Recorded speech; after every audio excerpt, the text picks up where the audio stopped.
Hello, it's Brad Laurie, your Blockchain Brad, and today we have a very special guest from ICO Dog. His name is Chris. He's also well known for being the CEO for Dao Maker. Chris, thank you very much for being here. You have a lot of expertise and we're looking forward to having a deep conversation about all kinds of things today. Great, thanks for having me, Brad. I'm honored to be here, and I'm also looking forward to talking about all the things wrong with the industry and where we are at the moment. Mate, I'm looking forward to this very candid conversation. For all the audience, it's important you know this is for A, it's free, it's for the people, and B, this conversation is not geared towards unpacking a specific startup or exploring the specifics of a company or an entity. This is between Chris and I, and for you to be able to understand some of the concerns, some of the complexities and the convolutions in the crypto domain. And certainly Chris has a lot of experience in this area, having been here for some years now. So Chris, let's go. Let's really start with the details of some of the concerns you have. You know the space. You've seen all kinds of actions take place and unfold. What do you see as some core issues, mate, right now in this very convoluted space? So I've been in the space for quite a while, since the ICO crave started before. And you watch how the space warps, and I think that's what consensus is about. People coming together and making choices, and the wrong choices eventually falling apart. Crypto is a revolutionary movement, and it's very slow. But I agree that in general, the last few years, very, very bad. I believe that we have the current situation in the altcoin market is very bad. I think we're just $10 billion above the market cap of June 2017. I don't think that fundamentally a lot has changed in the last 2.5 years. So a lot of time for progress. And I think we should talk about a bit why has not much changed. Okay. And one of the core reasons is there's not evil or good or bad people. There's just misaligned incentives. And if you look at the altcoins market specifically, you have to think what fueled the altcoin market. What was the main narrative of 2017? Now, bubbles happen all the time. Right? We had .com bubble, green energy bubble, and usually the better the narrative, the bigger the bubble. Now, the .com bubble narrative was like the internet is going to change everything. This green energy bubble before 2008, and then the housing bubble of 2008 and beyond. Green bubble was, we need green energy. The world is going to end. We need global warming. Green energy is going to change the world. Now with blockchain, it was more basic. The main reason why all these coins pumped is not because the blockchain is going to change the world. The main narrative of all these coins was, let's get in on the next Bitcoin before it becomes the next Bitcoin. Now that never happened. And over the next 2 years after the whole thing popped, people kind of realized that there won't really be a next Bitcoin. And Bitcoin solidified its position as #1 brand, as the main currency. And there is space for altcoins. I'm not a Bitcoin maximalist. I'm just looking at altcoins being a future mechanism of companies. Right. I fundamentally believe that tokens will be the equity of the 21st century. I see. And Chris, just to jump in there, mate, it's interesting you say people were searching for that next Bitcoin. Is it possible also, I having been through that time period as well, that some were looking more so for the returns? Because obviously the success of Bitcoin, the rapid movement, particularly in that time frame you mentioned of 2017 and beyond that, it really moved in price and attracted the attention of many around the world. So is it possible that people were also looking for avenues for financial gain, whether that be for a currency-based system, for the future, for future sound money, or for something else? Was it just that the majority were really attracted to the potential offerings and based on the success of Bitcoin? Yes, I think that's the point I was trying to make. Between few previous bubbles and the crypto bubble, previous bubbles had a purpose to funding. Right? There's a purpose to Amazon. There's a purpose to Google. Provides value. But if everybody purely comes into a market for the pure single interest of not missing out, you're attracting a lot of the get rich quick people. And once you bring in more of the get rich quick people who are usually very naive, uneducated, and not the kind of people you want to be around in your industry, you attract something even worse. This is, you attract the prey, attract the predator. Predators are all the scammers. Now we had a post 2017 industry which attracted the worst people, and now the scammers came in and just scammed everybody. And we've been trying for 2.5 years to slowly make them leave. In the between time, there was also the marijuana bubble in America. There were some other bubbles. So the people jumped from A to B. But I think in crypto, we really have never an unprecedented amount of scamming people and wrong types of people in this industry. And it just takes 2 or 3 years to get rid of them. Well, Chris, can we talk about that though? Can we break it down in understanding the groups of scammers? Because as I mentioned, you know, I was privileged enough to understand a bit of the dynamics with VCs, exchanges, that sort of thing. And often people don't talk about that high level sort of scamming that also did actually happen. Not just those vulnerable parties that came in with the intention to scam, or even those who were just quite naive and wanted to just, as you said, make a blockchain bet in the crypto casino and really try to make gains. So what I'm alluding to is the OTC, for example, was really, really prevalent. We saw some significant parties, very powerful parties, investors at the highest level, with no intention of holding those tokens, but in fact doing OTC or whatever they could to capitalize, you know, with that X multiplier we often heard of 10X talk or beyond. So my concern was right from the outset, as you alluded to, many powerful parties, not just those in sort of the public, with public basic access, they had every intention of flipping that token as quickly as possible, because it wasn't so much about valorizing the startup or the token, it was about, you know, getting fiat as quickly as they could. Of course. So in general, the OTC space of 2018 was something I was quite involved in. I was running at the time a larger pool, IC dog pool. Yeah. And you need suppliers, you need broker dealers, and you have people who are in contact with the ICOs. The space was quite insane at the time. Like, again, there is no fundamental bad and evil. Like, there are some bastards, right? Like people who just don't care about other human beings. There's always these, but there are very few. Again, it comes into misalignment of interests and wrong incentives. So you have 3 types of people in this industry, in the OTC industry. You had 2018 ICOs popping up, Ian Ballinos posting their Twitter accounts, 100x, 100x, 100x. Now you have a lot of people who just came into the industry who have no idea what they're doing, but some of their YouTube influencers about games, about food, about traveling, they suddenly got into crypto. Why? Because it was hot. Right? Google loved it. YouTube loved it. All the algorithms loved you if you spoke about crypto. I call it the PewDiePie effect. PewDiePie became very famous because everybody got talking about him, which made him more famous. So all these people were now clueless coming to crypto just after the bubble hit. But there was hope, there was gold, there was greed. So any educated person would know, okay, it's pointless to invest.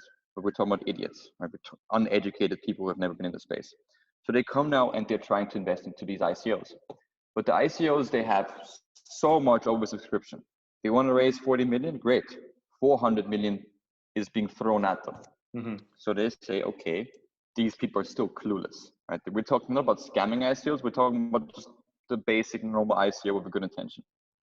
People, any IT technician, anybody who was working, who could code, suddenly wanted to do an ICO.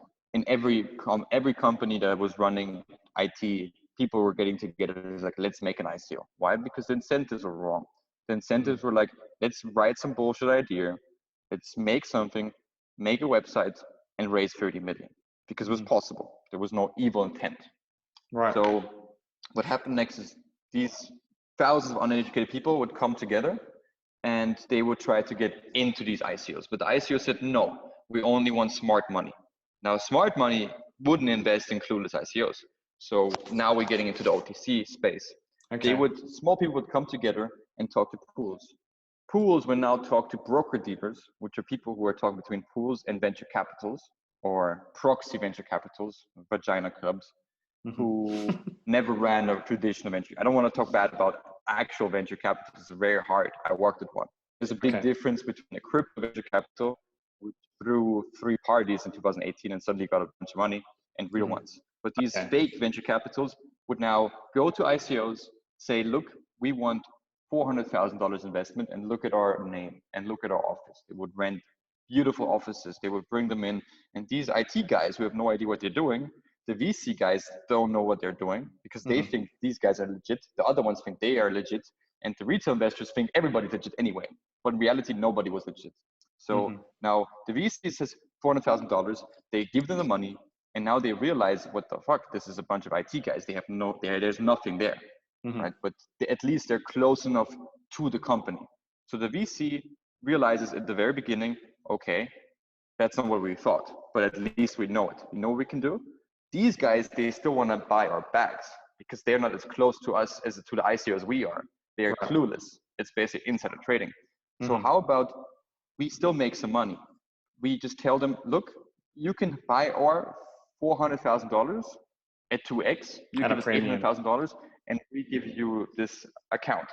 Everybody just wanted to get rid of their bags as soon as possible because people kind of realized that everybody was a scammer. It wasn't just one scammer. Everybody was a scammer. And it seems like also, it was all about that profit gearing, right from the, the crypto exchange, the crypto VCs, as you mentioned, they are a specific breed compared to your traditional VCs that you've known prior to crypto. But obviously the agenda was to make as much money as quickly as possible. So we saw the process very expedited, where they would, as you mentioned, they would sell for profit and often substantial profit and then move to the next one. Did you find that it was just this constant flow of this constant pattern for each startup that they were looking at? Because listening to you, it sounds like because everything was so hot, everything, as the Chinese would say, or everything was just so busy and so bullish, it seems like it was a darts throw, effect, where it didn't really matter where it landed. The success was just because everything was just so popular at that time. Yes, I think the main people who were responsible for this negativity, the OTC space, is the retail people, right? Because everybody was trying to make profit. It goes down the line. The ICO are a bunch of IT guys who just wanted to get rich. Okay. Next person is the venture capital, a bunch of guys who've been in crypto for 2-3 years, through a bunch of parties, and met a bunch of LPs. LPs are the people who give them money. And they want to make money. They have responsibility to make money. They said, look, we'll make 200% profit. So now they have responsibility. Next up is the broker dealers, the people between the pools and the VCs. Now they want to make money because everybody wants to make money. It's easy to make money. Now in the very end, you have the pool head. The pool heads are people who are running a community of pools on Telegram or Discord, and they want to make money. Right? So, and now at the very end, you have this, what I mentioned before, this huge volume of extremely uneducated people. Now, the pool head tells, basically the ICO tells the VC we're really good. The VCs tells the broker dealer we're really good. Broker dealer tells, the pool head tells the broker, look at my pool is really good. And the pool head tells the retail investors, this investment is amazing. So what happens? Because in the very beginning of the line, people were doing very lazy and greedy. Lazy and greedy. They could have taken 30 minutes and everybody was lazy and greedy, not just the last person, everybody along the line. But if one person would have been not lazy and greedy, they could have solved the problem. But the problem was there was only one group of people who didn't have the incentive to not do it, which were the retail investors, because everybody else got the cut. The VC got the 2x, the ICO got millions, the broker dealer got 5% or like 10%. The pool head got 3%, and the ones who got fucked are the ones who didn't do the research because they were greedy. It's really interesting. It's really interesting you're talking about this, because at the end of the day, it is also about the hierarchy of access. It's not just about the fact that the retail investors perhaps didn't make time to do their DD, or they were relying on the expertise of others, but it was really about the value of the entry point. At what point in the hierarchy? Because for transparent, for needs to be transparent, I've been involved in investing at different tiers. I put my money into certain projects, hasn't always worked out, and that's why I wanted to talk to you about this, because it's one thing to invest, but it's another thing to sell. And so in that instance as well, there was a really strong incentive for many of those, questionable parties to sell as quickly as they can because they didn't valorize that token. But for someone like me, what I will say is that I spent a lot of time researching. And at that time, the assumption was that research, in my circle at least, was a small group of people. We researched really hard. So we were under the assumption at that time, we were the naive ones, thinking that the research would drive, success because it would lead you to investing in quality startups. So what's your thought on those parties like me who were wrecked sometimes because we did hold, those that were kind of abused by various parties in that process? I think there's much bigger parties which are similar to you, right? There's two types of VCs, right? Let's call them the vagina clubs, people who just made a VC, made an AM, and then the traditional $500 million, 10-year-old VCs. So let's say some of these VCs, they have very bad ROI. Like, for example, Pantera. People love Pantera. Now people make fun of Pantera. Why? Because Pantera is a traditional VC. Now, in their beliefs that they're like, okay, let's put money in there. We lose money on 10 of the projects, but then it goes up in the long term. What all these VCs in the traditional space didn't realize, why they lost a ton of money, but the new VCs realized, is that we're talking about a hyper liquid asset. And this reason, there's a certain law in the Securities Exchange Act, in the SEC, and that says you have to wait at least 1 year between investing and getting your equity, right? And the reason is because in 1929, everything went to, like, people were speculating so much that the entire world economy went to shit. It was like, okay, we have to set a few rules. We're like, what is going on? Right. So people are like buying stuff, then other people are promoting it and then flipping it. That's not good. That doesn't add any value. We cannot build sustainable economies.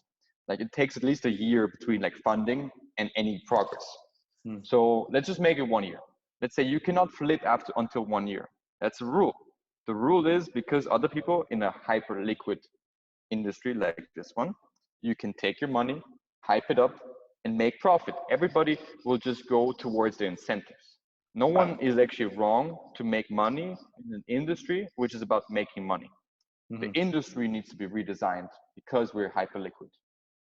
Okay, that's so in that instance, is being a non-regulated or an unregulated environment a bit of a challenge, is a bit of a problem? Because obviously in talks with you before privately, we've always talked about the value of a free market and the value of this non-regulated space, but does it also hinder some of the necessary structures so that this doesn't continue to be a pattern time and time again, like we've seen with the ICO era and the IEO era and even beyond? Do we need certain systems in place to protect, or especially retail investors? So I'm generally not just against regulation. I don't really see it possible. Now you have a good example of the SEC. Right? I always say the SEC has not stopped a single scam, but it stopped a bunch of very good companies. Right? The only American companies that I saw got shut down by the SEC are the ones I thought are really good, are adding a lot of value, doing all the right things. And that's a problem with the regulation of a global industry. Now, the good companies in America who want to do the right thing, they will stay within the law and try their best, but fail because of too much regulation. The people who are intending to break the law, they're just going to go to a different country. And you can keep doing this because blockchain has no sovereign borders. You cannot force every single country in the world. You cannot force every single computer to stop running a full node of Ethereum. You cannot stop me sending you Ethereum. There's no government in the world that can stop me sending you Ethereum. And that's what an ICO is. So the Ethereum ICO market is unregulated. It cannot be. Binance IEOs, yes, because there's a few servers centralized and you can do it. Now, the problem with these fundraisings are just simply because we cannot stop bad actors trying to make quick money. Because the truth is, everybody wants to make quick money. It is part of human. Like, I don't know why, but if someone comes to you and says, and you have a very big bullshit radar, but you're really convinced that this person is, with this idea, you're going to make quick money, most smart people will do it because there's nothing wrong inherently with making quick money. Right. The wrongness comes in making quick money by getting other people wrecked. Yes. And other people are getting wrecked because they are less informed, less educated. They have worse odds. Right? In finances, there's no winning. There's just a seller and a buyer. There's accredited investor statuses and all these things to make sure that both these parties have somewhat equal chances of winning. Because if you get someone, if you have a market where anybody can trade and sell money, and one individual is much more qualified than the other, then we're just going to get all the money to that individual. Yeah. Now, we cannot regulate the space. Sure. We have to educate the space. I guess the danger in this unregulated space is also that, as we talked about before, you're definitely going to see people, and we have in the past certainly seen this, even from the SEC, they've highlighted this clearly with empirical evidence, that some really problematic actors or malactors in the space have come into the space solely and wholly to rake profits from the innocent, from the naive. And they've done so by having a nothing project, a completely empty, vacuous project with only the facade of value. Often they've had people write their white papers, no intention of ever building anything, but simply use the privilege of the mechanism of blockchain, of the systems that are built in, so that they can attract and garner that necessary investment money. Now, the big question is, what happens, Chris, when people legitimately are giving that money as a pre-utility offering? I often use that term because if they're giving money towards the construction of that business or that startup or that foundation, whatever that be, they are investing in the future of that utility token. So whether we say it's a quasi-security, whether we say it's a pre-utility, they believe in the belief of what they're saying. So at what point does that matter? Because we're seeing several startups right now, if we move to today, who aren't listing yet, who way back in 2017, 18, they had actually done their raises. So where's the proof of value? Where's the requisites to actually do something? That can be a danger in an unregulated space where they're not just lax, but they're also not forward in what their intentions actually were. Okay. That comes down to this argument. We do not regulate people from running off a bridge and dying. Right? You're a grown man or a grown woman. You understand what gravity is. You can understand the risks of jumping down there.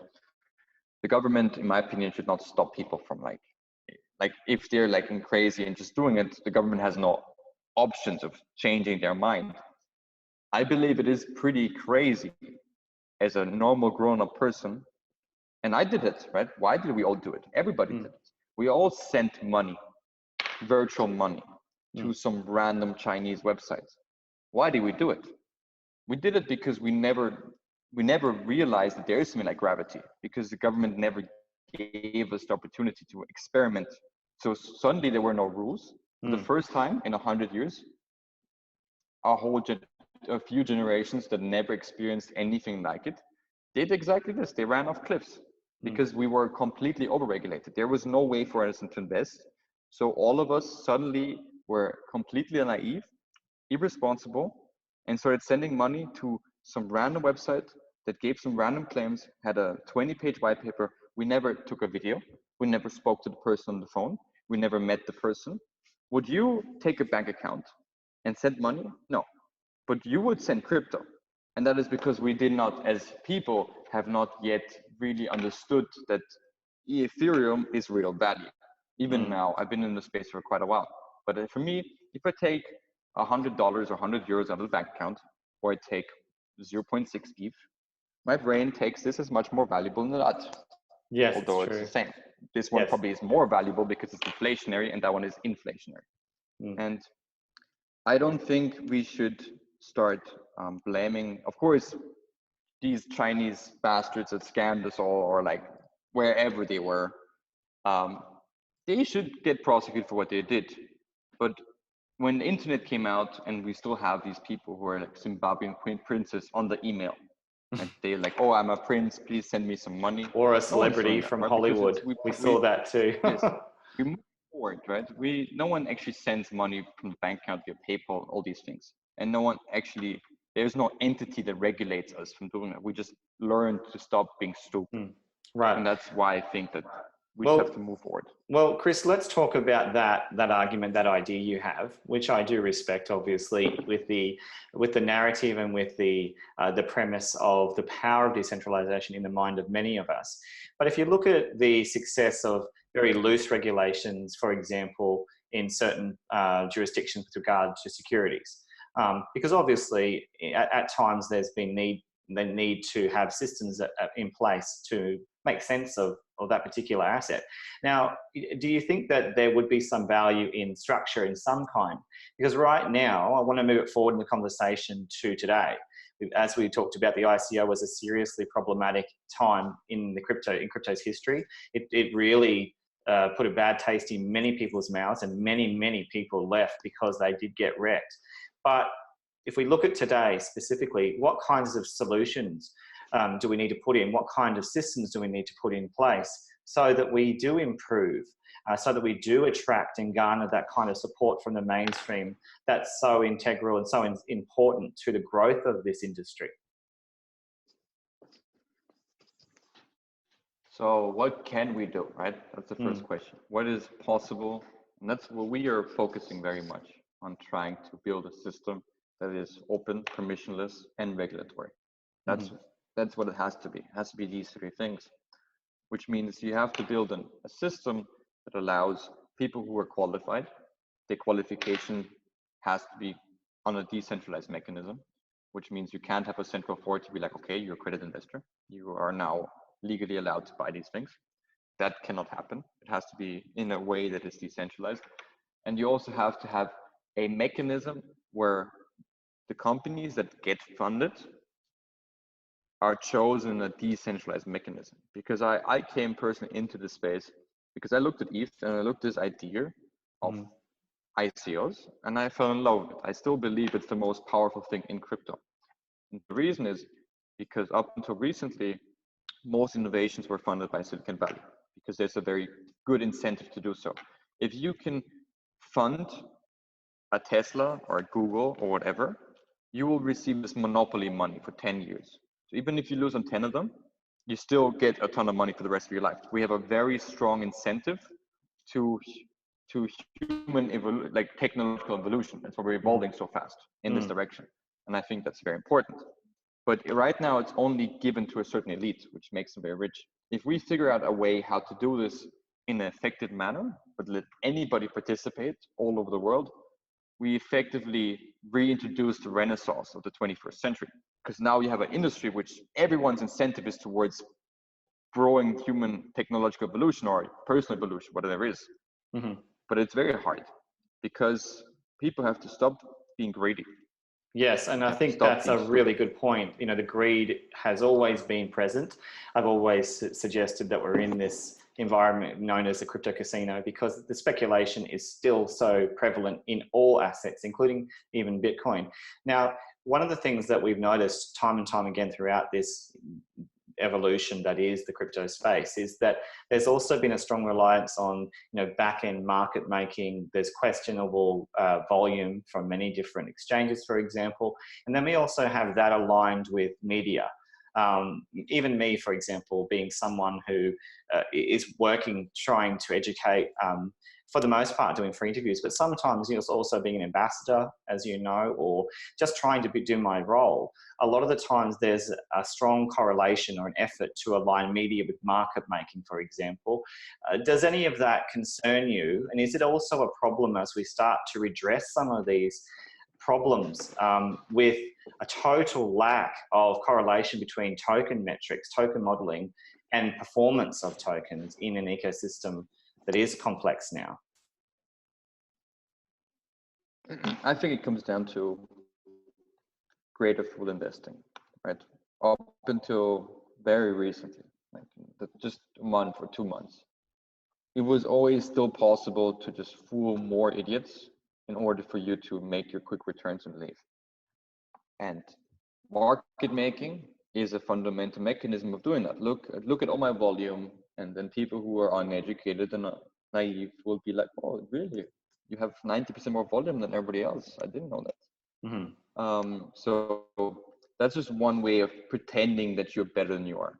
I see. And this is a natural evolution. Like the bounties are the same reason, right? We all know what bounties are. People think that bounties are a mechanism of creating content or value. That's not true. Bounties, primarily reason why they became so popular is because it's a really effective way of fooling other people believe that there's a value where there isn't. Because you have thousands of people going on Telegram, engaging, and all these things. It's all about just trying to fool the last guy to give you a little bit more money. Because this industry, like I said in the very beginning, attracted the kind of people who didn't come to build the green energy. They didn't come to build Amazon, right? They came for the next Bitcoin. They purely came into this industry to make money without working. And if you have an industry which was post-17, and I always say there's two cryptos, there's pre-17 and post-17. Okay. Pre-17 was very different. It was not filled with pure people who didn't want to work and make money. So now we finally reached a point when there's just nobody else to fool. So market making is not working anymore. Everybody's realizing, okay, it's all bullshit. Exchanges have no money. Finance is a crazy monopoly. They have all them, because it makes sense, right? I always say crypto is about the naked emperor. You know the naked emperor, the tale, Brad? No, I don't. No, you don't? Okay. I really believe in old human wisdoms because they come true over and over again, no matter what the technological standards. So the naked emperor is an old tale that we tell in Europe. And it's basically about these two boys who come in and they tell the emperor that they're tailors. And they come in and they're just trying to like fuck around stuff. Right? They want to try to make a fool out of the emperor. So they tell them, we will make a beautiful dress for you, but only if you're skilled enough to see it in the tailorship, you can see it. If you're not worthy of seeing it, you don't see it. Now, everybody didn't want to be worthy, right? Because everybody's like, I'm worthy of seeing it. But there was nothing there. So they said, look at your hat, beautiful hat. And then the first person came in and he's like, there's no hat. But he didn't want to say there's no hat because he didn't want to look like a fool. So then the guys came back in and they made the dress. And then more people said, and they said, oh, look, then the first guy said, oh, there's a beautiful hat. There's a beautiful hat. And everybody was saying there's a beautiful hat. So the people who didn't see it didn't want to look like fools because there was consensus of fooling. Now, the more people didn't want to look like fools, played along the game and said, oh, you have a beautiful dress, until the entire country was walking around and the emperor was walking around naked in the country. And everybody was saying, oh, what a beautiful dress, because no one wanted to look like a fool. I see. Until a little boy came and the little boy said, but he's naked. Because eventually these things break apart. And crypto is a perfect example of exactly this. There is nothing here as of right now. The industry is very small. It is it's a very small industry. And the whole purpose why it looked so big is because there were some people who just had a big incentive to fool everybody into making it believe that there's more, there is something where there isn't. Well, can you teach us a bit about that? Because you no doubt understand how to assess real volumes. We've read the Bitwise reports. There is some questions right now for many of us in the space who research with regard to the veracity of many of the reports we see, because often they're aligned with certain exchange interests, for example. We see evidence right now that many of the exchanges, for example, are engaged with very concerning conduct. So we really don't know what the true nature of crypto is. We don't know what the true volumes are. And that's always a concern to me, because it feels like sometimes the numbers that we see purported by certain agencies and I guess platforms that are trying to enable us to understand real volume are not really disclosing perhaps the true numbers. Yes. Well, it comes down to which website you use to look at it. I recommend CoinGecko. That's what I use. Working very hard in it. I've spoken to Bobby Yong about this actually at length. Yeah. So it comes down to business, right? If you don't know what the business model is of the website you're using, then it's you, and you are the business model of the website. So how does CoinMarketCap make their money besides showing these really scammy banner ads? And so CoinMarketCap makes money by displaying information that makes certain companies more attractive than they're not. The same thing applies to any business regarding volume. You can look at an exchange, and the exchange will list crazy fees. They charge an insane amount of money. Like, I want to come out and basically say, like, BitMax was the latest great example of this. They stopped their transaction mining mechanism and they realized there's nothing there. There's absolutely nothing there because the IEOs moved a lot of users from everywhere to Binance. Because if you were the winner of the IEOs, you won the user base of 2019. CZ was a genius about this. Was absolutely marketing genius. Now the losers of these IEOs have absolutely no more users. So what they did is, okay, they said, let's just kind of realize we lost. We worked hard. We tried, but it didn't work out. Let's list as many projects as we can that believe that there's still something here while we still have a good name, and charge $100,000. I don't want to name any specific numbers, right? Okay. I'm just giving an example here. Okay, but and that happened with many exchanges, I would imagine. In the very large amounts. Exactly. But basically saying, look at our volume, because that's the only value proposition it is. Exchanges sell users. That's what it is. I see. So and liquidity was part of the value prop when they were proposing their value to the startups. Okay. Exactly. You cannot transparently, actually a DEX can transparently show how many active users you have. But if you don't have active users, you can just show fake volume. And this is not something that's just for crypto. I can go now on YouTube and I can make a documentary. Right? Let's say I make a documentary and I spend some money, like a few $1,000s, get a high level equipment and good team, and I spend 10K, right? Now I go on YouTube and each episode I buy 1 million views and a little bit more. Let's say 1 million and 100,000, 2 million and 200,000, 3 million, or like 2 million and 400,000, 2 million and 500,000. Now I go to investors and say, look at my show. You see, I have 10 episodes. We have 1 million views. Every time we're growing 10% each episode. Do you want to invest? Do you want to buy my thing? Now I spend $10,000 on it, but the investor is going to be like, yeah, sure, I'll buy it. I'll give you 100K. And this is something everywhere. That is the whole value proposition of crypto, that you have this real transparency. I see. But volume, you have to always realize, you always have to be in crypto the kid who says the emperor is naked. You have to look around and think for yourself. Even if everybody else tells you this is wrong, I made a good example regarding the IEOs and Binance. Everybody said everybody's buying IEO Binance projects. They're 15x. I'm like, I don't know a single person who buys IEOs post-listing. I don't know them. Like, no one knows these people. They don't exist. So thinking that a coin can pump 15x post-listing and everybody just wants to sell as fast as possible is bullshit. It just doesn't exist. So if the consensus of everybody is wrong, then something that we do not see is happening. And people have to realize in crypto, nothing is as it seems. So what about lockups and things like that, where we saw also, you know, and all of us have been involved in where we've invested in certain tokens and we've been aware of this challenge, where we've seen many dumps based on lockup periods. You know, a lot of people are again, not necessarily having faith in their token, the token, because of the desire for capital, the desire for, you know, making gains. And we've seen the propensity for the greatest gains to be early on. So we saw this pattern where the lockup time periods in the tranches determined a lot of the exit points, and things graduated downward in a significant decline of value based on these time periods. So does all of that concern you as well, that it was often a case of just of exit as early as possible for maximum profit, rather than, you know, hold something for the prospect of utility?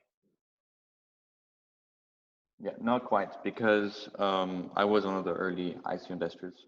I invested in some good ones like 0x, Wabi, the big ones, right? Okay. And at the time, or Power Ledger. And okay. In the beginning, people were holding. It's not like everybody was like a short-term flipper. That didn't exist in the beginning. That's true. The evolution of short-term flippers came not because of humans' short-term thinking and greediness. People became flippers because the projects didn't deliver. Because there's almost not a single project that you could have bought at the ICO and it done something, right? There's Binance, there's Maker didn't have an ICO. Like I'd say there's less than 5. There's been 3,000 ICOs. Well, let's talk about that in the context of what you mean, because we know for sure that some startups are actually doing stuff. Now, whether that be determined by revenue, whether that be determined by technology and GitHubs and repos, we know for sure some are doing that. Definitely more than 5 that you mentioned. But here's the interesting question for you, and I know you know a lot about it, is there was just no evidence of sound token modeling. That token, for the most part, in every instance, just made no sense when it came to representing the startup itself in terms of its ongoing value, its growth in its own value prop. There was no value capture. No value capture. So is that still the major problem?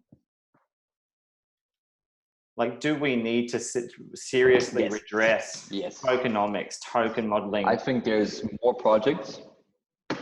I definitely think there's more companies now that understand that they actually need token models, but it is a serious lack, because I worked in a blockchain startup incubator. It's a shared office with 3 other projects, 3 other ICOs. Now, I want to say a little bit about why ICOs failed. Okay. And most people say ICOs failed because the founders were evil, greedy bastards that stole my money. It's not true. It's like the exception. Yes, of course, there were like a bunch of people who who made a website, a white paper, pumped a bunch of traffic into it with the intention of stealing money. But that was only towards the very end of 2018, like the main group of ICOs. So what happened? Why did all these ICOs fail? So there's group 1. If you have an incentive where anybody can get funding without any prior control check, and the number 1 thought leader is Ian Ballina, and his mechanism of doing due diligence is looking at LinkedIn, which is you can just fake it, right? So what happened eventually, what really happened is I watched Ian very early on, right? I was with Ian in the first 15 people on the YouTube videos, because he figured out how to do token metrics. It was revolutionary at the time, and no one else figured it out, right? So he was like, look, I can make a very good business out of evaluating these coins. So he did it, and in the beginning, it worked, right? Because no one had the incentive to try to game his system. No one knew that if you just fake your LinkedIn profiles, people will throw millions of dollars at you. But he popularized this very basic manner of due diligence, which is very bad. Because if he would have been someone who, he did later on, but if he would have had every single calls and met them, and he did later on, which is important to say. That's true.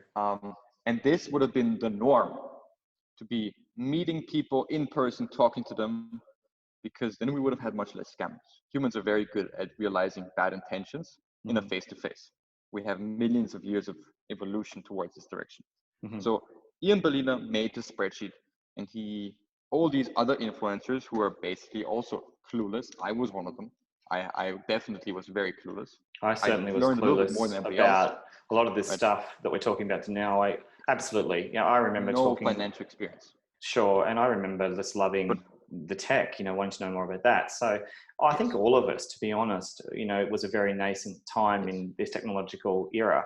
But you are right. There were certain people who were cognizant of more than the majority, and they capitalized on, again, the early times in this industry, and certainly benefited financially.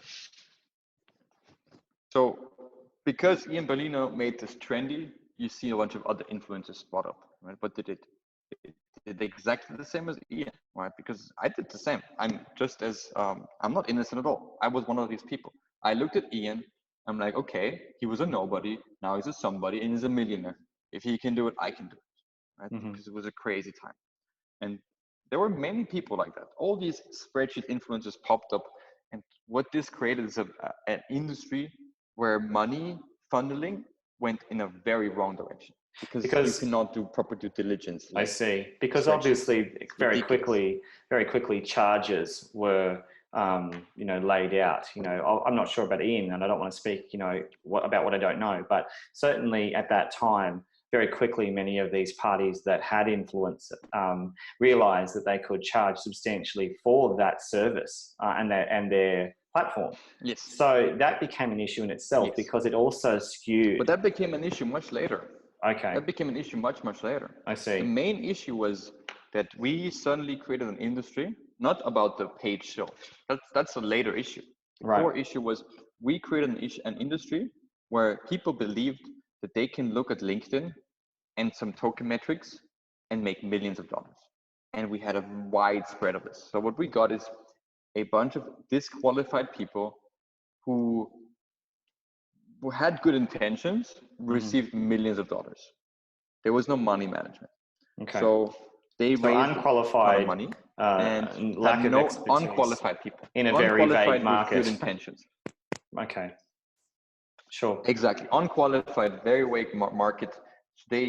What did they do? Right? They got millions of dollars. Now I like to say they start, instead of discussing about progress, they discuss which coffee machine they should buy.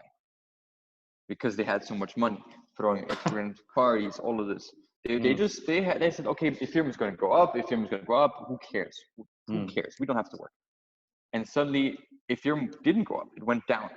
So now all these companies that had millions just lost 70% of their money. Yeah, so but they already spent like 30%. Yeah. All right. So this is group one. Group one of people which were unqualified but had good intentions that just didn't do money management. That was like 70% of all ICOs. Right? That's if true. They had I remember having conversations, and I remember having conversations with some of them, Chris, as well, who were potentially good tech teams. And I remember them being so stressed because one thing I also learned was that it wasn't just the malactors, those negative contributed, those really nefarious actors. It was also those perhaps who were completely oblivious to some of the stuff going on, and they just didn't cash out of Ethereum and maintain some of their asset base or that capital to build. It was quite extraordinary to me to watch that unfold and hear the concerns of CEOs, CTOs, and whole teams, literally almost crying, some of them, because they just had no more capital left, especially if they only raised a small amount. So it seemed like those that raised a lot were put in good stead because whether they were good actors in the space or not, they certainly had the capital to keep going. So then, the chapter continues. Exactly. So you had that group one. So that is now group two. Okay, group two. So group two are qualified because we tried to understand why 99% of this market failed. 99.95. Like we spent $26 billion in this industry and we got nothing out of it. So what happened? On what, right? 26 billion, this is the money China used to basically invest in Africa. So the next group, the people who survived this initial crash, let's say they had 30 million and now they have 10 million. 10 million is a good amount of money. If they weren't oblivious before, having a crazy burn rate, they kind of now had, let's say they spent 5 million, now they have 5 million left. And they realized, okay, we need to get our shit together, fired half the team. We saw Consensus firing, I think it was like from 260 to like 100, I don't know. Consensus I remember when that was Joe Luba, wasn't it, when he was reducing his staff? Yeah. So this was just like the public figure for what was happening behind the scenes everywhere. People were being laid off, and that's not good. So now the next problem was, there was a big group of people, and I worked with them, that had now $5 million and had to do this kind of blockchain, whatever, peer-to-peer music marketplace, okay? And no one cared because if you make something peer-to-peer, you cut out the middleman. You were the middleman, right? You raised $30 million so you don't have to have a middleman, right? You're the martyr. You don't want to have a business where you don't make money. That's like stupid. Unless you Maker, right? Maker doesn't make money. Maker, the coin, makes money, but Maker, the company, does not. So now all these companies, they had this very tough roadmap in an unclear setting if they can achieve, but they had some money, they had an office, and they had a team. So what many of them did is they said, you know what? Let's just make a new company. Let's just make an equity company. And they made very successful equity companies because they had, one, no accountability. They had no legal consequences. And people were like, "Oh, look at them, they're working, they're working." Yeah, who cares? They're working. You're getting fucked, right? Your coin is worthless. They just threw it away. Wax, you know, Wax token, the NFT. I know of it. I don't know a lot about the actual startup. 96% down, and is making like $60 million a year. It's a lot of money. So basically, they separated their interests so that they could run a separate business that had no relationship to the token, and then they still had that initial.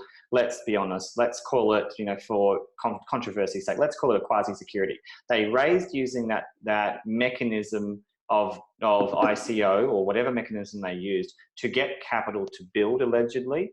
And then you're saying that they just ignored that fact and went and built. They didn't do it with ill intent. It wasn't ill intent. It was just like, all right, we need to make some money because we need to survive. Let's just spend some money in the area where we can make. But Chris, money. respectfully then though, they realized it just naturally fitted. But Chris, isn't it? You know, if we were those who were those pre-utility investors, you know, to be frank, shouldn't they be pissed off? Because they're the ones that put the capital up. Of course, they should be pissed off.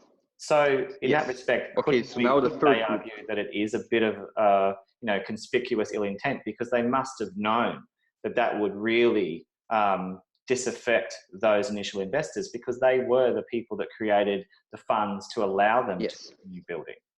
Yes. So let's take it in the concept of the founders. Did the founders feel bad about what they were doing?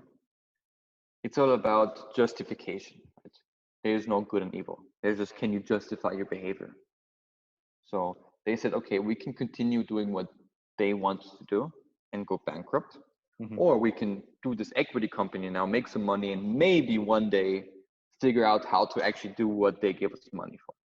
Which means internally they could justify the behavior, but never came back because the industry was too early. Sure, but many people rightfully now who've invested in startups that haven't yet listed, they're quite worried now, Chris, because this model we're talking about could quite rightly happen in those instances, and they may not choose to list at all. They could literally go down the equity route and decide that this is a defunct plan, doesn't work, and rather than risk more losses because of the metric plan that they initially had, which could, you know, lead to dumps in the market, they may just write it all off. So once again, it comes down to this, right? Is a big question mark. The SEC says that basically the SEC is the big brother of the world, right, in financial markets, and they're kind of telling everybody, you have to build a useless product. That's what they're really saying. Like, do not tell people that you're building something useful. Do not tell people that you can actually make money through this. All these rules have one purpose: to make utility tokens as shit as possible. Because the worse they are, the less attractive they'll get. That's really the angle that they're taking. One of the things you would know is they also focus on mainnets and things like that, where they have an active token that can prove utility. I think that there's some value in that. I'm not sure what you think, but at least there's some provability. There's a starting point in which the intention to operate as a utility is there, and testably so, rather than the speculation of utility later. So I believe two things. Either we have to change regulation and say, yes, you have to redesign security laws because they're not making anything better, right? We had the security laws. They didn't stop a single person from getting scammed. Back in 1929, because it was centralized, there was no internet, there was a different world. You could actually go to people's houses because it was right around the corner. You could be like, you broke our laws, you're going to jail, you can't do this anymore. So either we have to change the security laws in a way that utilities are securities, and what that means is it gives investors rights. Right. Right now, you don't have rights. You are buying nothing. Game of World of Warcraft gold. Right. You're buying an in-game currency. You're not an investor. You're not anything. You're just somebody who wants to buy utility. Meaning, it is a tough industry right now as it is, because legally seeing, you are giving donations to these things. Basically, right? And now, you're also we all giving, know that's not true. That's not true. It's true. It's true that it's not true. I agree with you. And what's interesting too is, in a trustless environment technologically, there's such an immense amount of trust, which I actually am proud of, because there's so much peer-to-peer trust. when it comes to the sharing of assets and the sharing of resources as we invest and as we start to support utilities of the future. But what's interesting is that inherent in that is such an immense amount of risk, because so many of these may never evolve into that utility phase. And hence we're talking about the need potentially for some sort of system so that the starting point is a utility. There's one thing to add to this. Right? If you really take a utility of a coin and you're investing into utility, it's not worth $100 million. Right? A company, a trustless manner that is designed to not make money, right? Eliminating middlemen, is worth $500,000, right? Because these things are not supposed to make money. They're not supposed to be investments. So that's exactly right. We went from like companies raising 50 million with $1 billion investments, like $1 billion valuations. Now we're down to $5 million. And we're constantly getting to the point, no, still overvalued. No, still overvalued. Mm-hmm. If you really want to buy into this whole utility idea, you have to start with companies raising up more than $500,000 at a very low valuation, because that's the only purpose when you can really say yes. Mm. Because the whole reason people were ready to send $70 million into it is because they said, I can get into the next Bitcoin. They were not looking at the actual utility of the project. They were looking at, I can be the next Bitcoin, and the Bitcoin is worth $100 billion. So who cares if I invested $1 billion? Mm. Right? No one actually ever in the big looked at what is the utility value of it, what is the protocol level, how much value can it capture, and what is the likely valuation of this. Because if you look at most companies, and I'm a token economics expert, that's really my field, it's very low. Like if you do in something like Maker, which is a stable currency, it's very high. But if you do a peer-to-peer permissionless music app, not much value can be stored. This is the whole purpose. It's supposed to make things cheaper. It's supposed to eliminate the person that makes the valuations. Right. So it's not supposed to be necessarily, it's not designed necessarily as a security.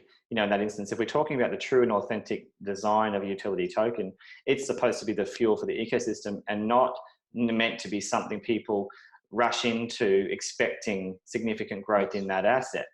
But because of that initial starting point and that blurring of terminological value, you know, when we talk about the context of securities, people have rushed in because things can grow. So going back to your points, your 3 points, we haven't talked about that third point, Chris. Do you want to tell us a bit more about, you know, you've mentioned 1 and 2, but is there a third in terms of exactly? Yes, the third group of people. Right.